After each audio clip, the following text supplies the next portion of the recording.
السلام علیکم ورحمۃ اللہ وبرکاتہ۔ دوستو، آپ دیکھ رہے ہیں ہمارا official YouTube channel M F Hassan bin Sabit کو۔ میں آپ لوگوں کے سامنے آج ایک ایسی تقریر لے کر آیا ہوں جو طالب علم مدرسے روح العلوم اسلامیہ کے ایک طالب علم ہیں، نوجوان جو ابھی حافظ ہوئے ہیں۔ انہوں نے ایسی تقریر کی ہے کہ میرے پاس الفاظ نہیں ہیں کہ میں اس بچے کی تعریف کروں۔ آپ خود اس بچے کا بیان سنیے۔ محمد معاذ چتور ہیں، بہت زبردست انہوں نے تقریر کی ہے، لہذا اس بچے کی تقریر سنیے، اس کی ہمت افزائی کے لیے کمنٹ ضرور کیجیے گا، اور آخر میں ہمارے چینل کو لائک اور شیئر ضرور کیجیے۔ قرآن سے مضبوط رشتہ جوڑنے کے توفیق نصیب فرمائے۔ انشاءاللہ چند منٹوں میں ہمارا جلسہ اختتام کو پہنچنے والا ہے۔ حضرت والا کا بیان ہوگا، حضرت والا کی دعا ہوگی۔ اس سے پہلے مختصر 5 منٹ کے اندر تقریر ختم کر دے گئے ایک طالب علم محمد معاذ چتور کو دعوت دیتا ہوں، وہ آئیں اور تقریر پیش کریں۔ السلام علیکم ورحمۃ اللہ وبرکاتہ۔ نحمده ونصلي على رسوله الكريم، اما بعد فاعوذ باللہ من الشیطان الرجیم، بسم اللہ الرحمن الرحیم، بل هو قرآن مجید فی لوح محفوظ۔ وقال النبی صلی اللہ علیہ وسلم، خیرکم من تعلم القرآن وعلمہ، او کما قال علیہ الصلاۃ والسلام۔ مسلمانوں نہ گھبراؤ، خدا کی شان باقی ہے۔ مسلمانوں نہ گھبراؤ، خدا کی شان باقی ہے۔ ابھی اسلام زندہ ہے، ابھی قرآن باقی ہے۔ برادران اسلام اور اسٹیج پر تشریف فرما بزرگان محترم، السلام علیکم ورحمۃ اللہ وبرکاتہ۔ آج میں اس پر رونق محفل میں سب سے متبرک کتاب قرآن عظیم کی عظمت و فضیلت کے عنوان پر روشنی ڈالنے کی جسارت کر رہا ہوں۔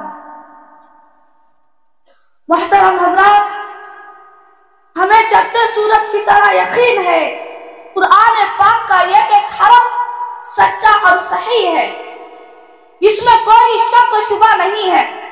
سرکار دو عالم محمد مصطفیٰ صلی اللہ علیہ وسلم نے فرمایا، خیرکم من تعلم القرآن وعلمہ، تم میں سے بہترین شخص وہ ہے جو قرآن کو سیکھے اور سکھائے۔ اس لیے قرآن سب سے بڑی نعمت اور دولت ہے۔ زمین و آسمان، چاند و سورج، ستارے اور سیارے، کوئی اس کا مقابلہ نہیں کر سکتے۔ اللہ رب العزت کا یہ کلام سب کلاموں سے افضل ہے۔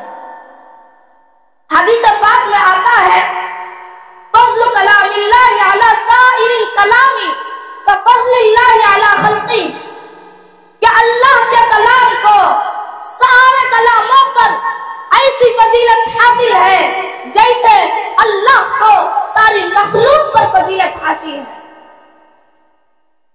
معزز سامعین، چلیے ہم قرآن ہی سے قرآن کا تعارف حاصل کریں گے، پھر ہم اس کو اپنے دل و دماغ میں نقش کریں گے۔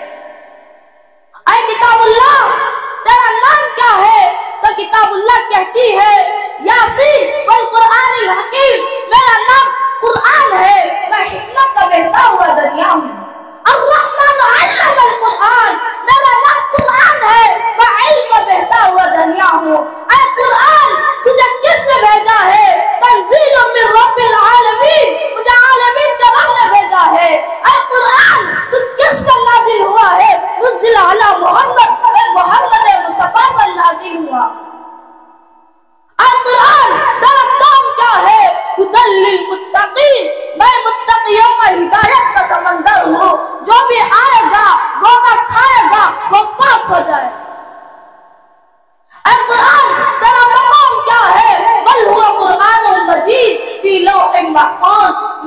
لوح محفوظ میں نقش رکھتا. اے قرآن تیری شان تیرا رحم دبدبہ جلال کیا ہے. لو انزلنا هذا القرآن على جبل لرأيته خاشعا متصدعا من خشية الله. مجھے پہاڑ پر اتارو تو پہاڑ میری حیبت سے ریزہ ریزہ ہو جائے, آسمان ٹوٹ پڑے, زمین پھٹ پڑے. اے قرآن تو یہ تو بتا تیرا پیغام کیا ہے. ان هذا القرآن یہدی للتی ہی اقوم. میں وہ قرآن ہوں جو مجھے سینے سے لگاتا ہے, میں اسے اندھیرے کی گہرائیوں سے اٹھا کر ثریا کے بلندیوں پر چڑھا دیتا ہوں.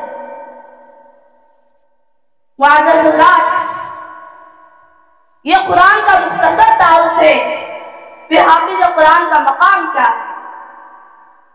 رسول اکرم صلی اللہ علیہ وسلم نے ارشاد فرمایا, من قرأ القرآن وعمل بما فیہ, جس نے قرآن کو یاد کیا اور اس پر عمل کیا, البس والداہ تاجا یوم القیامہ, اس کے والدین کو قیامت کے دن ایسا تاج پہنایا جائے گا.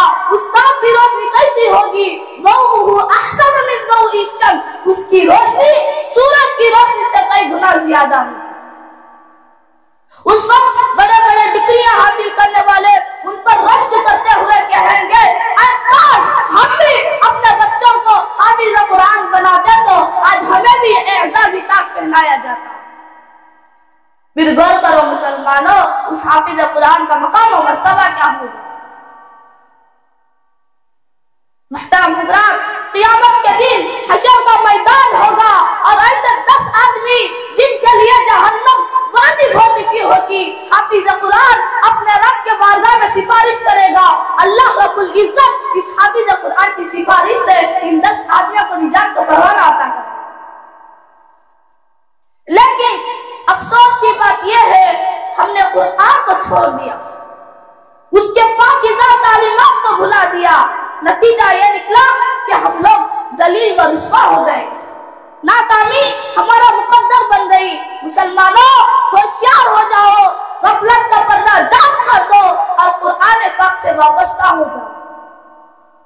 خدا نہ خواستہ ہم چند پیسوں کے لیے اپنے بچوں کو قرآن پاک سے دور رکھا اور ہماری نظر آخرت کے نعمت کے بجائے دنیا کے ڈگریوں پر رکھی, تو یاد رکھے خدا کے یہاں جواب دینا پڑے گا. آئیے آج عزم کرتے ہیں, ہم خود بھی قرآن پڑھیں گے اور اپنے بچوں کو بھی قرآن پاک کی تعلیم دیں گے اور ان کو حافظ قرآن بنا کر آخرت کی کامیابی حاصل کریں گے. اللہ رب العزت ہم سب کو اپنے کلام پاک کی محبت عطا فرمائے. آمین. وآخر دعوانا الحمدللہ رب العالمین. السلام علیکم ورحمۃ اللہ وبرکاتہ. ماشاءاللہ ماشاءاللہ, یہ طالب علم بہت ہی اچھے انداز میں ہمارے سامنے تقریر پیش کر رہے تھے. اللہ تعالیٰ دعوت دین کے لیے قبول فرمائے.